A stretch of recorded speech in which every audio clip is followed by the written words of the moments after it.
السلام علیکم۔ کیا آپ جانتے ہیں پختونوں کی تاریخ کتنے سال پرانی ہے اور کیا آپ کو پتہ ہے پختونوں کی کتنی نسلیں ہیں؟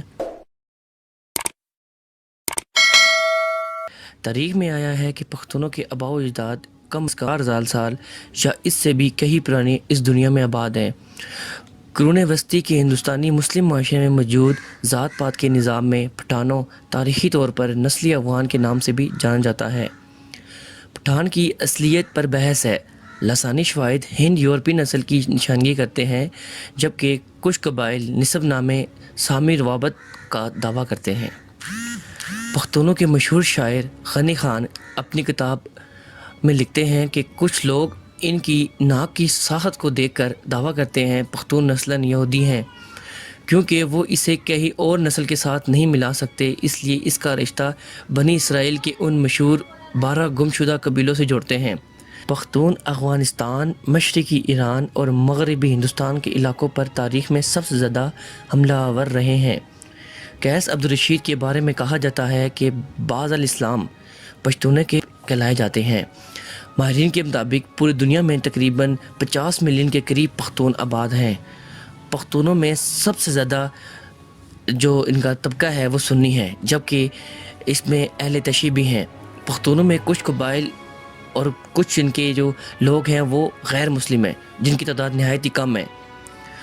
پشتون قبائل کی تعداد تقریباً 60 ہے، لیکن اگر تمام ذیلی قبیلوں کو دیکھا جائے اور ان کو شمار کیا جائے تو اس کی تعداد 400 سے بھی اوپر جاتی ہے۔ سب سے بڑے اور بااثر قبائل آفریدی، اچکزئی، بنگش، درانی، خٹک، مسعود، محمدزئی، محمد، اورکزئی، شنواری، جوسوزئی اور وزیر ہیں۔ پشتون مہمان نواز اور انتہائی غصے کے تیز ہوتے ہیں، نوکری پر ترجیح دیتے ہیں۔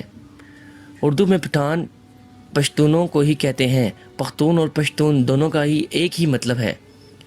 پشتون دنیا کا 26واں سب سے بڑا نسلی گروہ ہے اور سب سے بڑا طبقاتی نسب والا معاشرہ ہے۔ پشتون پاکستان کی پاکستان کی کل آبادی کا 15.4 سے زیادہ ہے۔ قبائلی علاقوں اور شمالی بلوچستان سمیت خیبر پختونخوا کے صوبوں میں پشتونوں کی اکثریت واضح طور پر زیادہ ہے۔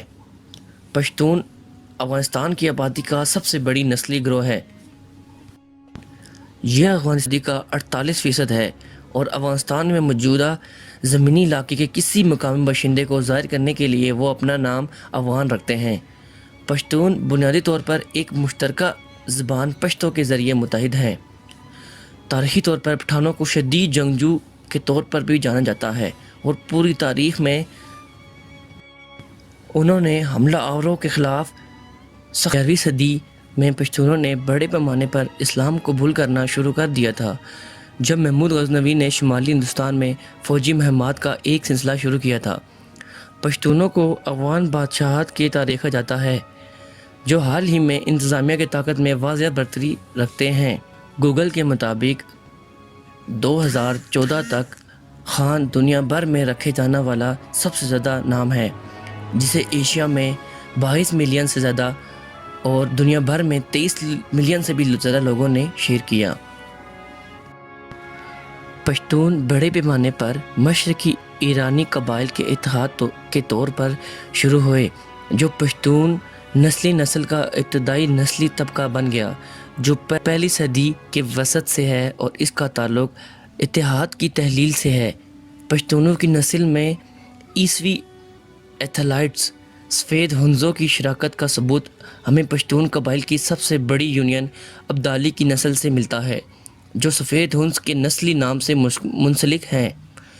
ہندوکش کے سیاہ پوش نورستانی تمام پشتونوں کو 19ویں صدی کے آغاز میں ابدال کے نام سے بھی پکارا جاتا تھا۔